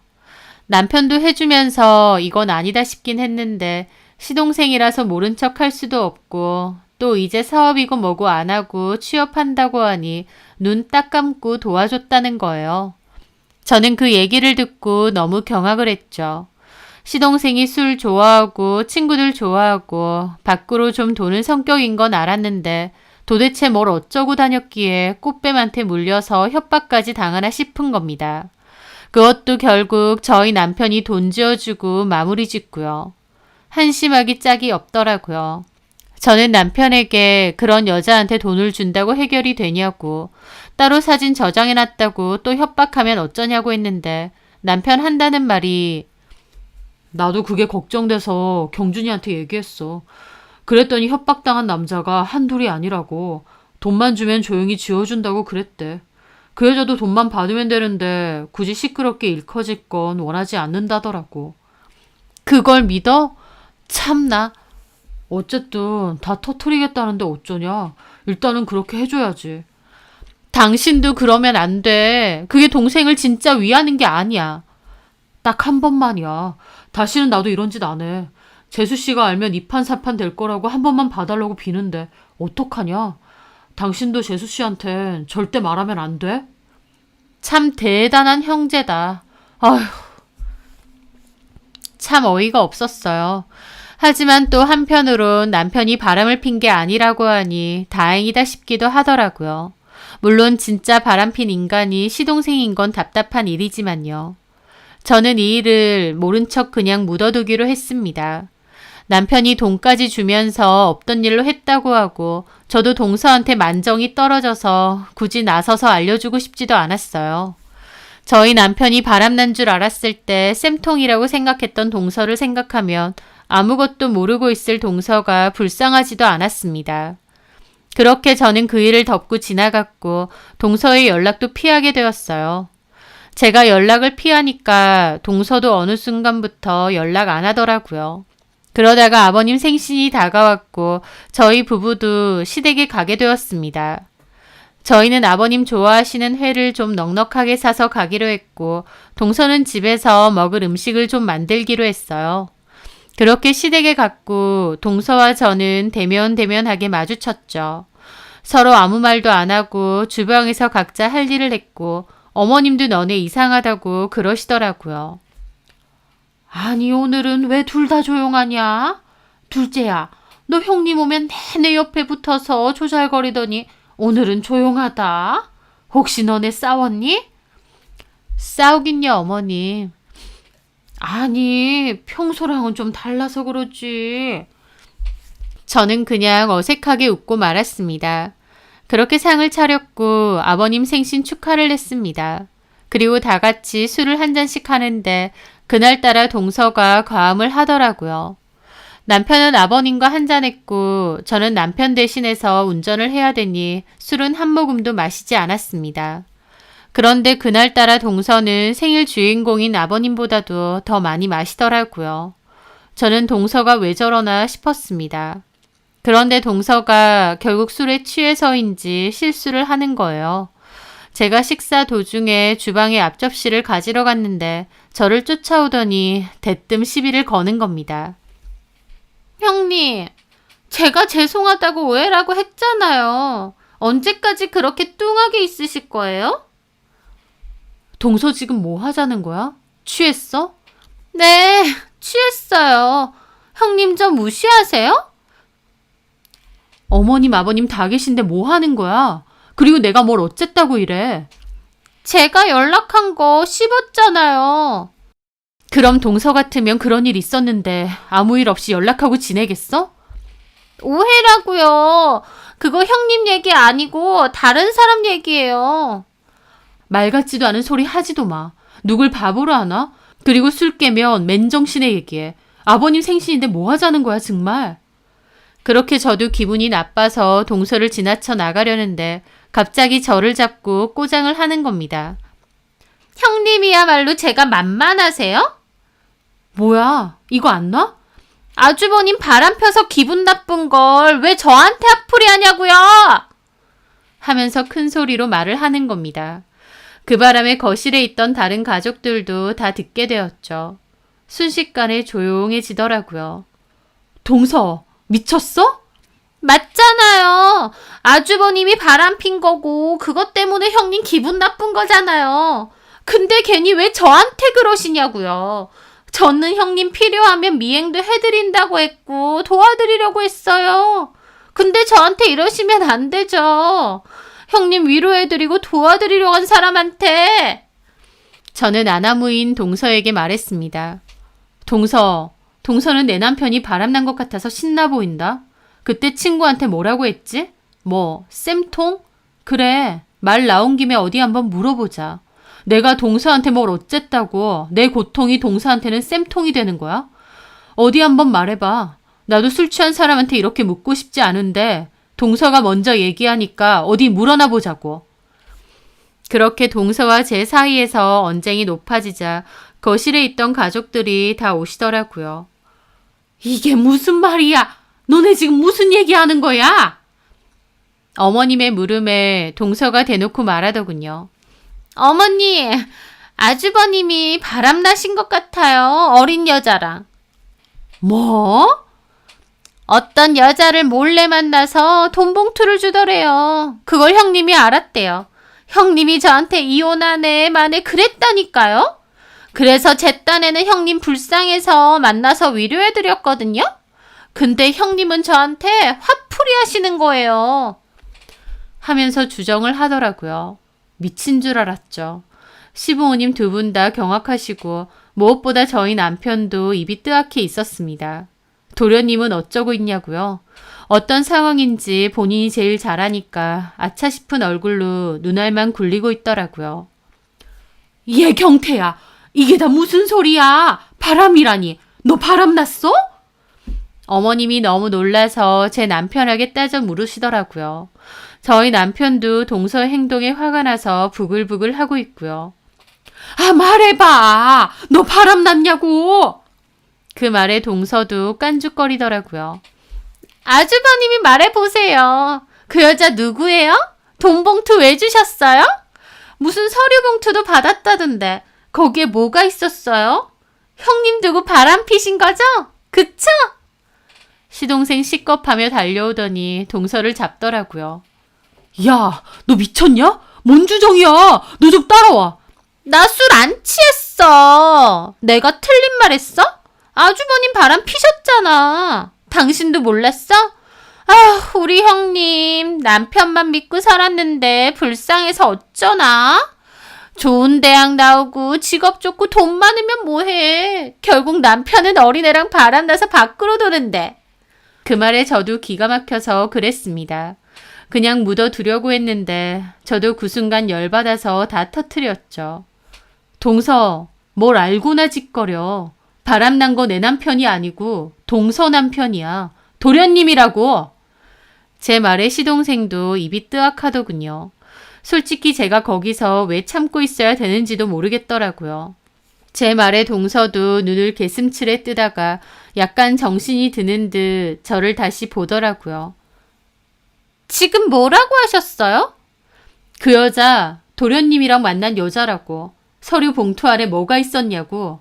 내가 집에 가서 사진 찍어서 동서한테 전송이라도 해줄까? 여보, 그만해.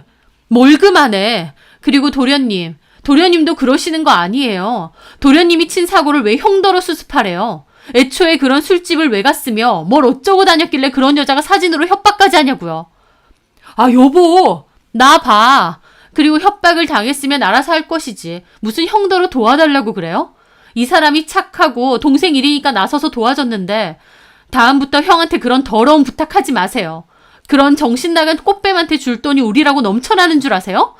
진짜 어이가 없어서. 제 말에 시동생은 얼굴 시뻘개져서 꿀먹은 벙어리 되고 동서는 넋이 나간 얼굴이더라고요. 술도 다 깼는지 눈이 동그래져 있고요. 이게 무슨... 그럼 아주버님이 아니라 당신이 바람핀 거야? 아니, 그게 아니고... 그 사진이 뭔데? 도대체 그 사진이 뭔데? 이따 따라와봐. 너 너무 취했어. 나 안 취했다니까. 그 사진이 뭐냐고. 아휴, 이게 다 무슨 일이니 정말. 하면서 어머님도 머리 짚고 주저앉으시더라고요. 아버님도 뒤에서 혀를 차고 계시고요. 동선인 눈이 돌아서 저에게 따졌죠. 형님, 그 사진이 뭔데요? 무슨 사진인데요? 저도 코웃음 치며 그랬습니다. 무슨 사진이겠어? 그 여자가 돈까지 뜯어내려고 작정해서 주는 사진인데 뭐 둘이서 얌전하게 식사하고 있는 그런 사진이겠어? 뻔하지. 제 말에 동서는 눈이 휘둥그레지더라고요. 그러더니 시동생을 죽일 듯이 노려봤고 시동생은 쩔쩔 맸습니다. 그 여자 뭐야? 어떤 년이야? 여보, 일단 이러지 말고 올라가서 나랑 따로 얘기... 어떤 년이냐고! 하더니 동서가 갑자기 눈이 돌아서는 시동생을 밀쳤습니다. 얼마나 세게 밀었던지 시동생이 거실 밥상 쪽으로 휘청거리더니 그대로 자빠지는 거예요. 밥상 위로 와장창 넘어졌고 그 바람에 상위에 있던 음식들도 엉망진창이 되었죠. 시동생도 옷에 김치 국물이며 국이며 엉망이 되었고 어머님도 소리를 지르시더라고요. 야, 너 미쳤냐? 너 바람 폈어? 아주버님이 아니라 너? 네가 인간이야? 사업한다시고 멀쩡한 집 날려먹은 것도 속이 뒤집어지는데 바람? 가지가지 한다 이 미친 인간아! 너 죽고 나 죽자! 그러더니 동서가 시동생에게 덤벼들었고 시동생 머리채를 잡았습니다.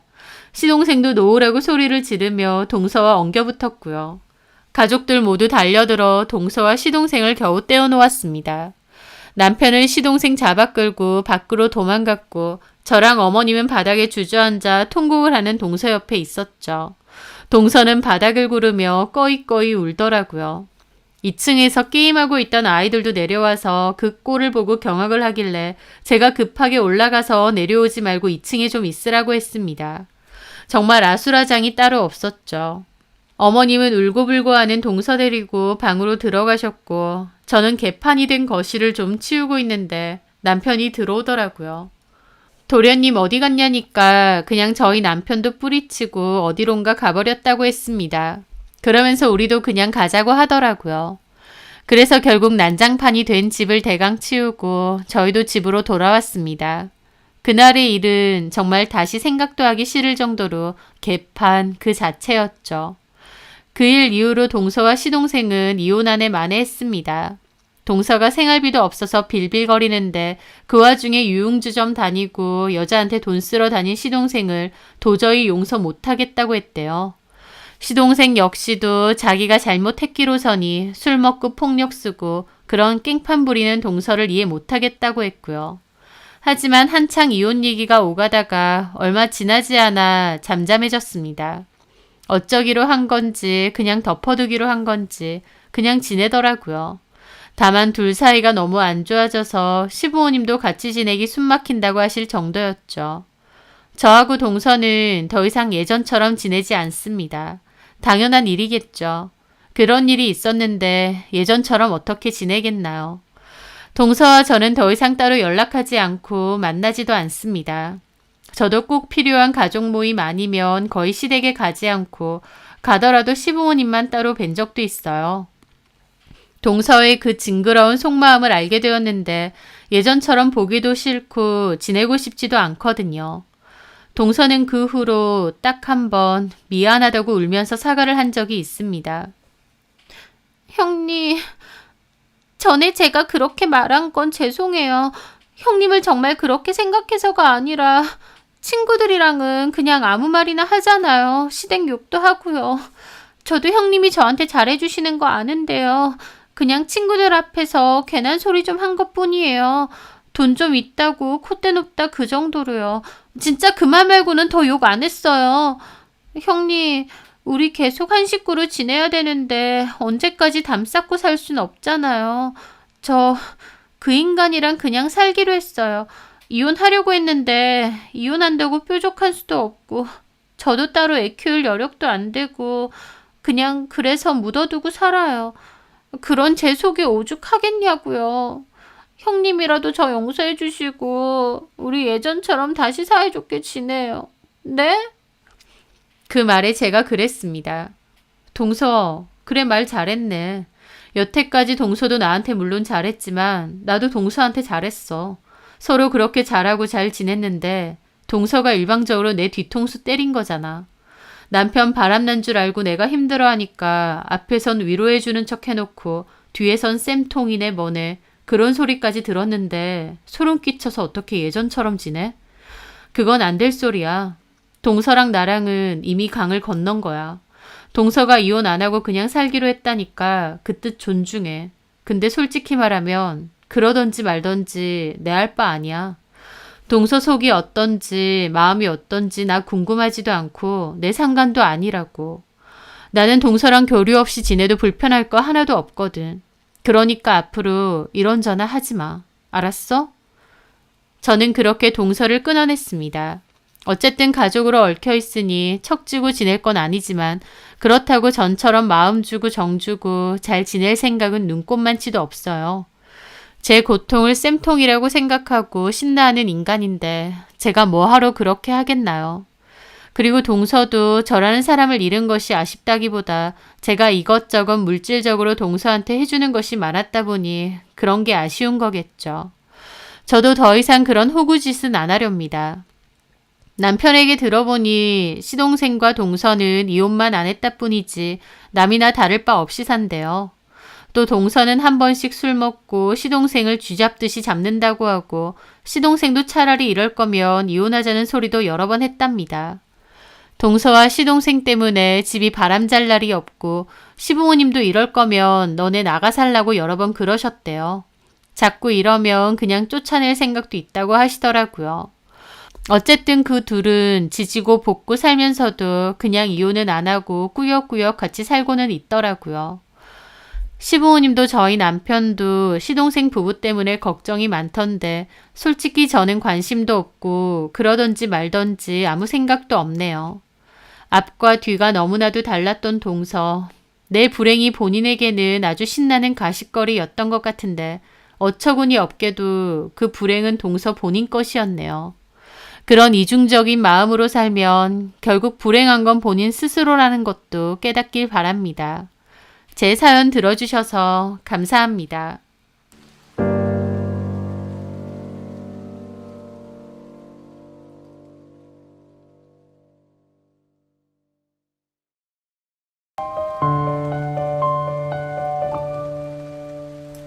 비 오는 날 무심코 땅을 밟았는데 진흙탕이었던 경험이 있으신가요? 신발도 옷도 더러워지는데 왜 하필 진흙탕을 밟았을까? 내가 좀 더 잘 보고 갈 걸 그랬다라는 후회를 하게 되죠. 하지만 나도 모르게 진흙탕을 밟는 것처럼 인생에서는 생각지도 못하게 신발과 옷 그리고 기분까지 더럽히는 일이 종종 일어납니다. 인생이 반려자라고 생각했던 그 남자. 하지만 몇 년이 지난 지금 돌이켜보면 그 남자와의 결혼은 잘못 밟은 진흙탕물이나 다름없었어요. 그 남자는 같은 학교 동아리 선배였습니다. 학교 다닐 때 저를 좋아한다고 고백도 했었어요. 꽤나 열렬히 저 좋다고 쫓아다녔는데 그때 당시엔 제가 남자친구 사귈 생각이 없어서 거절했었죠. 그리고 졸업 후 동아리 선후배 모임이 있어서 나갔다가 그 선배를 다시 만나게 되었습니다. 학교 다닐 땐 몰랐는데 사회인이 돼서 다시 보니까 느낌이 다르더라고요. 그 선배는 자기는 병원 홍보팀에서 일을 하고 있다고 했어요. 학교 다닐 땐 키는 커도 워낙 마르고 그래서 별로 제 스타일은 아니었는데 그때 다시 만난 선배는 덩치도 엄청 커져 있고 남자다워졌더라고요. 왜 이렇게 달라졌냐고 물어보니 네가 그때 낚았잖아. 왜 그럴까 생각해보니까 내가 그때 너무 마르고 희마리도 없어 보이고 내가 봐도 매력 없더라고. 그래서 그 후부터는 운동 엄청 열심히 했지. 에이, 무슨 말을 그렇게 하세요. 그래서 거절한 거 아니에요. 그냥 그때 당시엔 연애할 마음이 없었던 것 뿐이에요. 그랬어? 나 기분 나쁠까봐 돌려 말한 줄 알았지. 사실 그때 나 인기 없을만 했어. 지금은 인기 많으세요? 인기? 지금은 좀 있지. 그럼 여자친구도 있으시겠네요. 없어. 나는 그때나 지금이나 딱 너 같은 스타일이 좋더라고. 그 선배는 몇 년 만에 만난 저한테 다시 들이댔습니다. 하지만 저도 싫지만은 않았어요. 그래서 편하게 만나면서 밥도 먹고 술도 한 잔씩 하게 됐죠. 그 선배는 사실 저를 못 잊고 살았다고 하더라고요. 그 모임에도 제가 나온다고 해서 일부러 온 거라고 하고요. 그 얘기를 듣곤 마음이 참 오랫동안 변치 않는 사람이구나 싶어서 결국 사귀게 되었습니다. 사귀는 동안은 참 행복하게 잘 지냈어요. 이렇게 다시 만난 걸 보니 우리는 결국 이어질 운명인가 보다 싶기도 했고요. 그렇게 저희는 잘 만나오다가 결혼까지 하게 되었습니다. 그런데 결혼하고 1년 정도 지났을 때 남편이 그러더라고요. 지금 회사 그만두고 따로 자기 사업을 하고 싶다고요. 남편이 원래 다니던 병원이 작은 병원도 아니었고 또 직급도 팀장이었는데 갑자기 왜 그만두려고 하나 싶었죠. 하지만 남편은 자기가 혼자서 하면 더 잘 벌 수 있을 거라는 자신이 있대요. 병원에 있다가 따로 개원한 의사 형님들도 많다면서 자기가 따로 사무실을 차리면 그분들이 다 고객이 되어준다고 했다면서요. 그 일들만 해도 지금 받는 월급보다는 훨씬 나을 거라면서 자신 있어 하더라고요.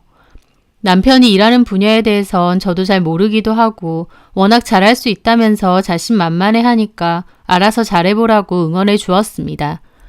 그렇게 남편은 따로 나와서 사무실을 차렸어요. 처음 차리는 거다 보니 직원은 1명밖에 없었지만요. 남편은 영업 및 영업 관리를 맡아서 했고 나머지 1명의 직원은 실질적인 마케팅 일을 전담해서 한다고 했습니다. 그 직원은 이전 병원에 있을 때 같이 일했던 직원이래요. 그런데 남편이 따로 사무실을 차린다고 하니 같이 따라와 줬다고 하더군요. 그 말을 듣는데 참 고맙더라고요. 원래 다니던 직장이 훨씬 크고 안정적일 텐데 이렇게 따라와 줬다고 하니까요. 어떤 직원이냐고 물어보니까 이름은 박선미고 싹싹하고 성실한 친구랍니다. 그 친구가 입사했을 때 남편이 일 많이 도와주고 그랬는데 그걸 엄청 고마워했다가 남편이 독립한다니까 자기도 흔쾌히 가겠다고 했다더라고요. 포토샵도 잘 다루고 일도 꼼꼼하게 잘하는 친구라서 직원으로 두면 든든하고 좋다고 하면서요. 그래서 저도 남편에게 그랬죠. 그런 좋은 직원이 따라 나온 거 보니 당신 사업이 잘 되려는 징조인가 보다 라고요. 그렇게 남편은 밤낮을 가리지 않고 열심히 일을 했고 거래처도 조금씩 늘리면서 나름 잘 되고 있다고 했습니다. 저는 그때 몸이 갑자기 안 좋아져서 회사 휴직을 했었거든요. 그래서 한동안은 집에서 쉬기로 했는데요. 남편은 집에서 푹 쉬라고 했지만 제 나름대로는 그전에는 바빠서 잘 못했던 살림도 하고 또 음식도 열심히 배웠죠. 그러면서 한창 밑반찬 만드는 데 꽂혀 있었습니다. 마냥 어려울 줄 알았는데 인터넷에 워낙 방법이 많다 보니 따라해보니까 맛이 제법 있더라고요. 그래서 반찬 같은 걸 넉넉히 만들면 남편 사무실에 보내주기도 했습니다. 남편이 시켜 먹는 거나 나가서 먹는 거 지겹다고 하길래 선미 씨랑 같이 먹으라며 반찬들을 종종 보낸 거였죠. 박 대리가 자기가 만들어준 반찬들 너무 맛있대. 사 먹는 것보다.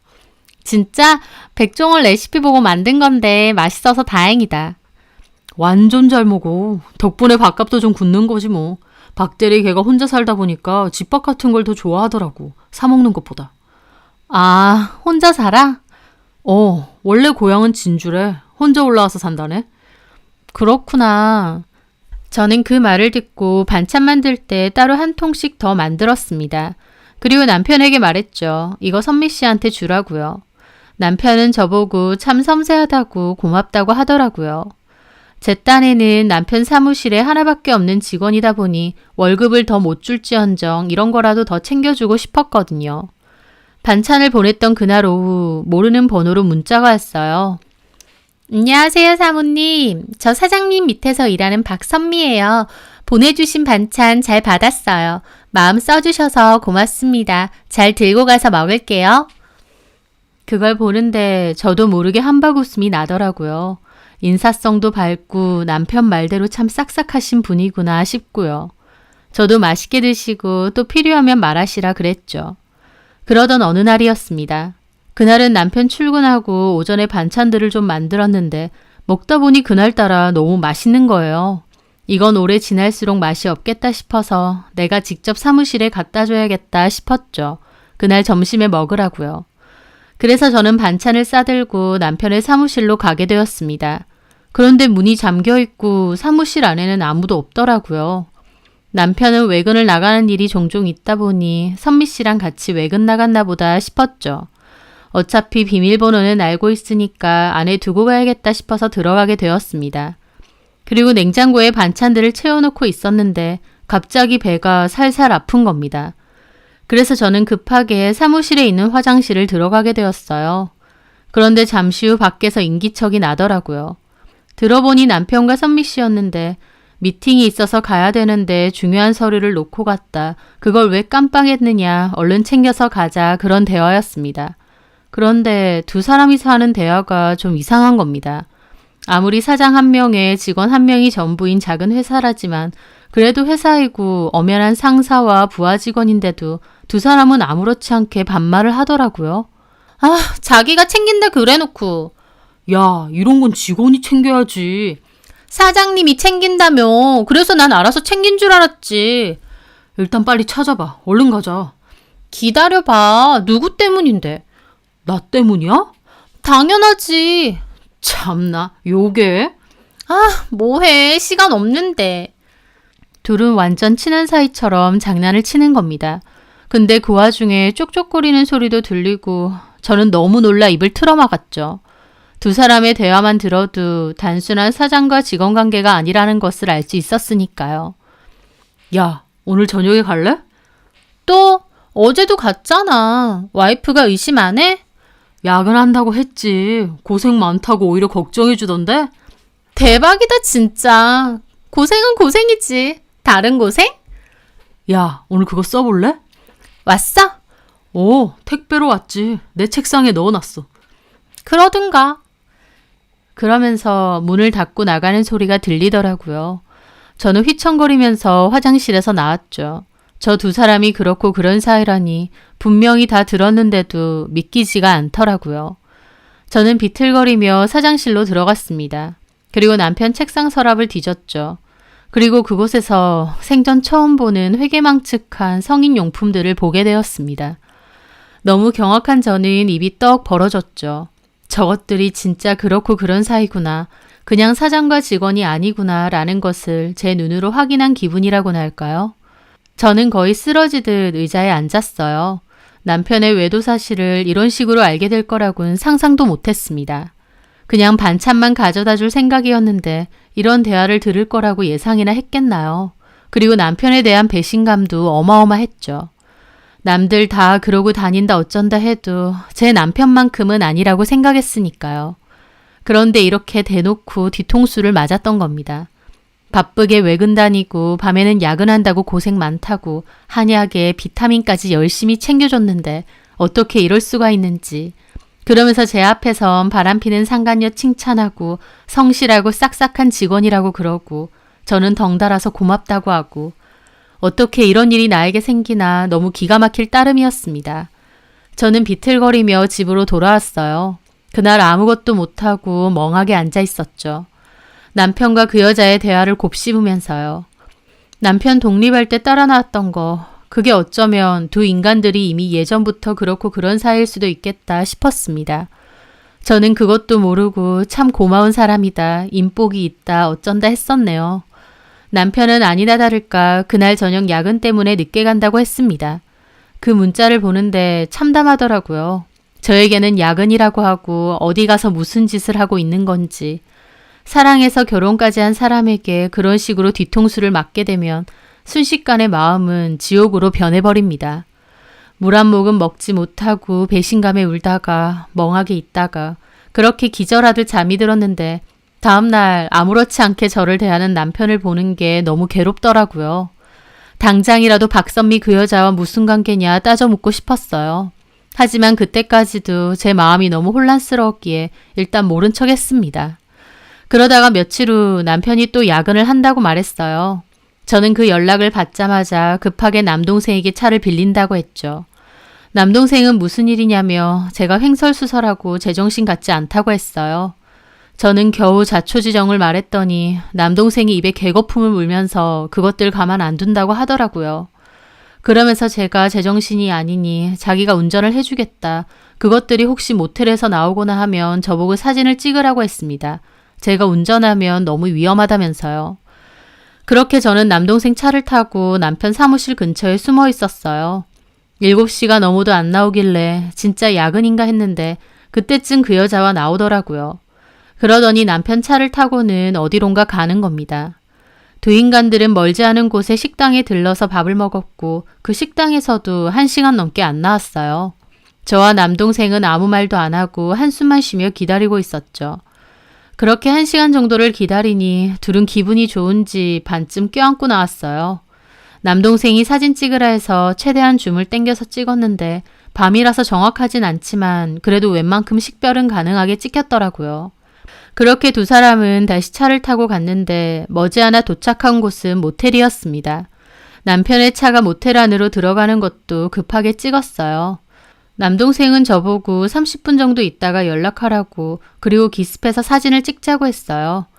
그렇게 모텔 밖에서 30분 정도를 기다리는데 그때의 기분은 정말 말도 못합니다. 너무 기막히고 내가 지금 여기서 뭐하고 있나 싶고 그 와중에 증거를 잘 잡을 수 있을까 심장은 떨려오고 당장이라도 그냥 집으로 돌아가고 싶더라고요. 그 와중에 남동생이 30분 됐다고 전화하라고 그랬고 저는 떨리는 기분으로 전화를 했죠. 남편은 전화를 안 받았는데 저는 다 알고 있으니 전화 받으라고 문자했습니다. 그런데도 남편은 답이 없더라고요. 남동생은 아무래도 내려올 것 같다고 해서 모텔 주차장 안으로 들어갔죠. 그리고 기다리고 있으니 남동생 직감처럼 남편이 헐레벌떡 내려오는 겁니다. 그 여자는 없고요. 남동생은 급하게 내려서 동영상으로 남편을 다 찍었습니다.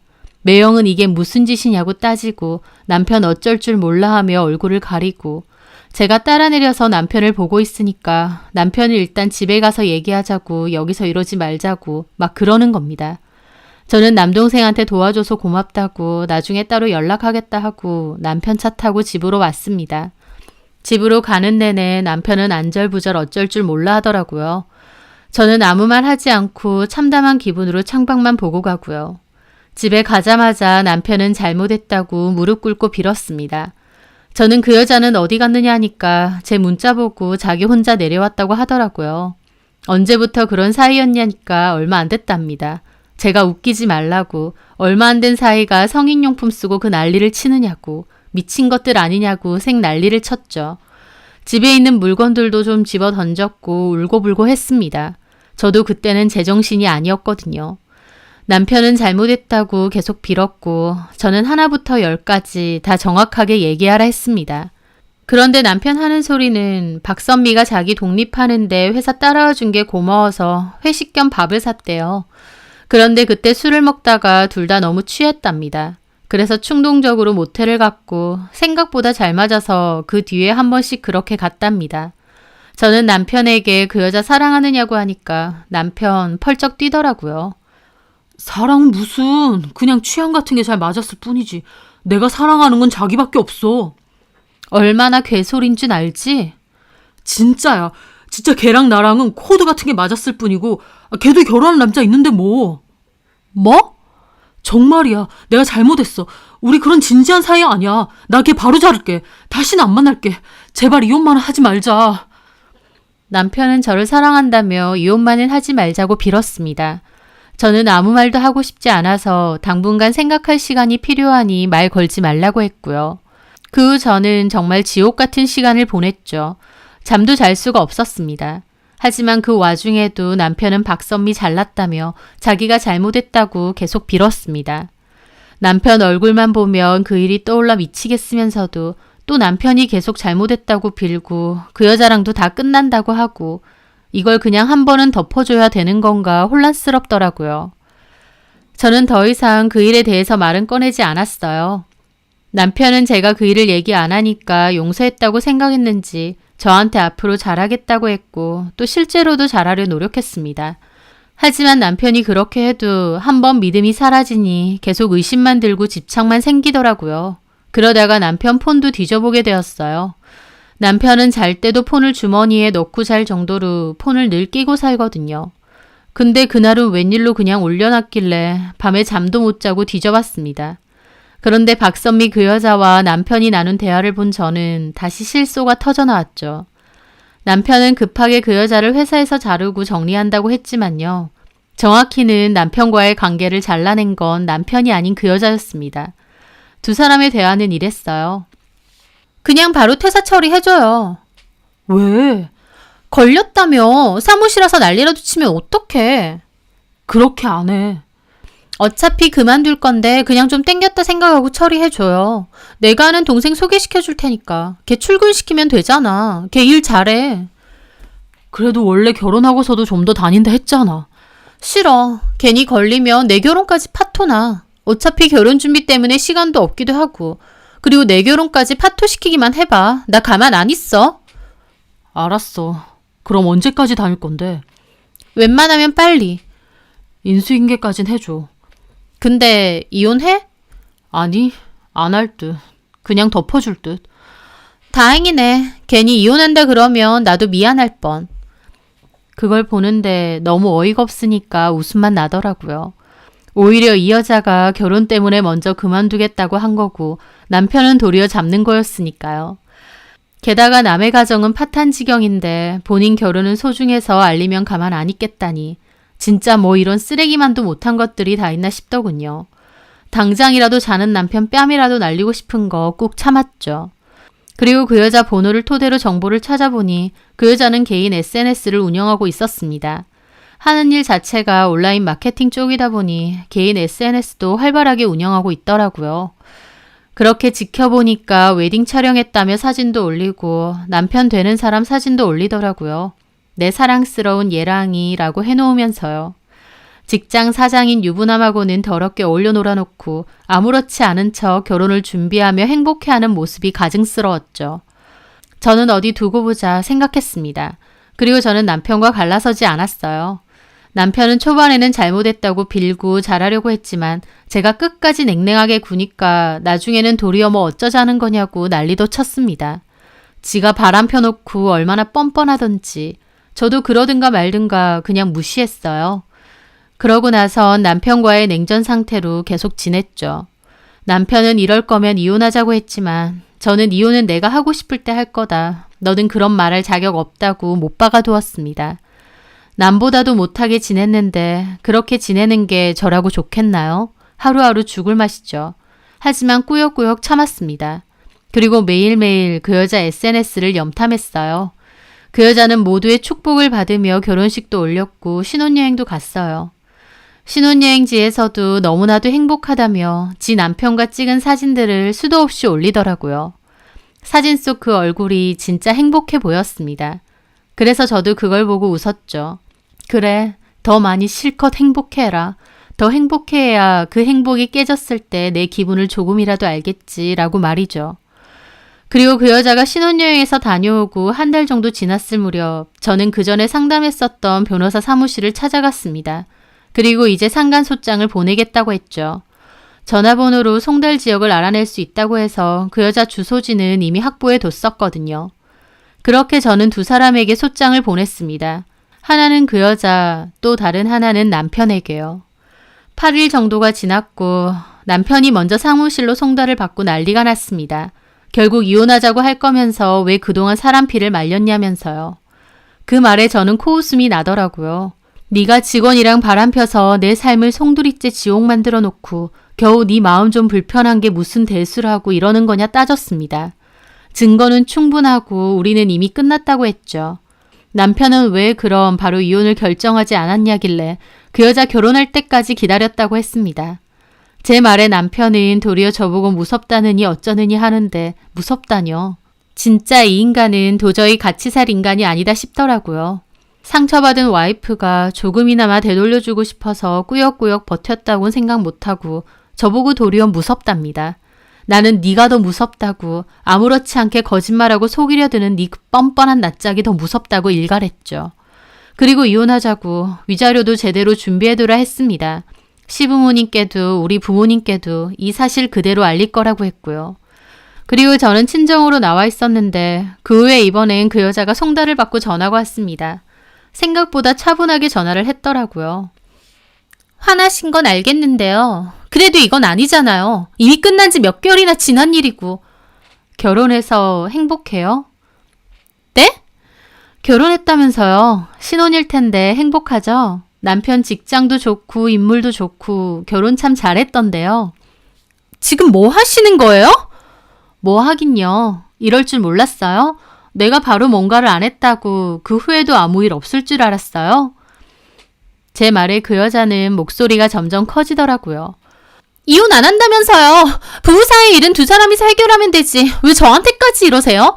남편이나 똑바로 잡으세요. 그건 내가 알아서 할 거고요. 근데 난 그래도 최소한 미안하다고 한마디는 할 줄 알았는데. 미안해요. 미안한데. 됐어요. 사과받자고 하는 거 아니고 나는 나대로 알아서 할 거예요. 그러니까 그쪽은 그쪽 원하는 대로 알아서 하세요. 저는 그렇게 전화를 끊었습니다. 그리고 그 여자가 거는 전화는 일체 받지 않았죠. 그 여자는 똥줄이 타서 문자로도 계속 잘못했고 합의를 하자고 자기가 진짜 죽을 죄를 지었다고 보내더라고요. 그런데 그 와중에도 웃긴 게 똥줄 탄다 하면서도 SNS 업로드는 종종 하는 겁니다. 여전히 행복한 척 하면서요. 그걸 보고 얘 남편은 아직 모르는구나. 소장은 잘 빼돌렸구나 싶었어요.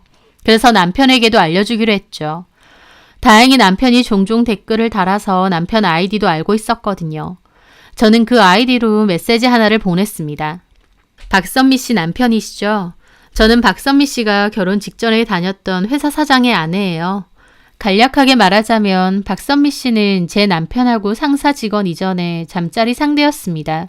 저는 그 증거를 다 갖고 있고 현재 이혼 소송 중입니다. 물론 박선미 씨에게도 상간소송을 진행했고요. 소장을 보냈는데 다 아시는지 어쩐지 모르겠지만 만약 모르신다면 아셔야 할 것 같아서 이렇게 메시지 보냅니다. 그렇게 보내고 이틀 정도 뒤에 그 여자 남편에게서 연락이 왔어요. 그게 진짜냐고요. 저는 두 사람이서 나눈 대화를 조금 잘라서 보내줬어요. 증거 중의 일부분이다 라고요. 그 남자는 더 이상 답이 없더라고요. 그리고 다음날 박선미 그 여자가 전화를 미친 듯이 해대고 남편까지 전화가 왔습니다. 아마 박선미가 남편에게도 전화해서 한바탕 난리를 친 모양이었죠. 제가 아무 전화도 안 받으니까 그 여자는 문자로 내 남편까지 다 알았다. 나도 가만 안 있을 거다 라고 하는 겁니다.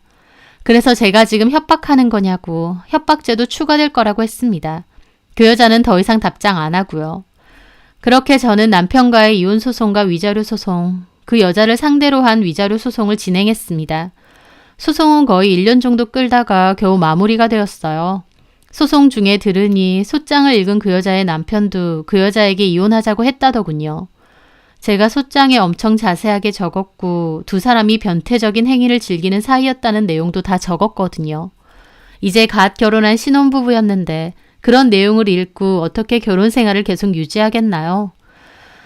그렇게 1년간의 소송 끝에 제 승소로 끝이 났고 저는 드디어 그 진흙탕 같은 싸움에서 발을 뺄 수 있었습니다. 나중에 아는 친구에게 건너들으니 남편을 운영하던 그 사업도 지지부진해서 결국 접고 지금은 뭐 하는지 잘 모르겠다고 하더라고요. 그 여자는 그때 이혼 소송 당한 것까진 들었는데 그 이후의 소식은 모르겠고요. 어쨌든 다른 사람의 가정도 파탄냈으면 본인 가정도 그렇게 되리라는 건 최소한 알았겠죠. 사랑해서 한 결혼인데 배신을 난 순간부터는 지옥 그 자체더군요.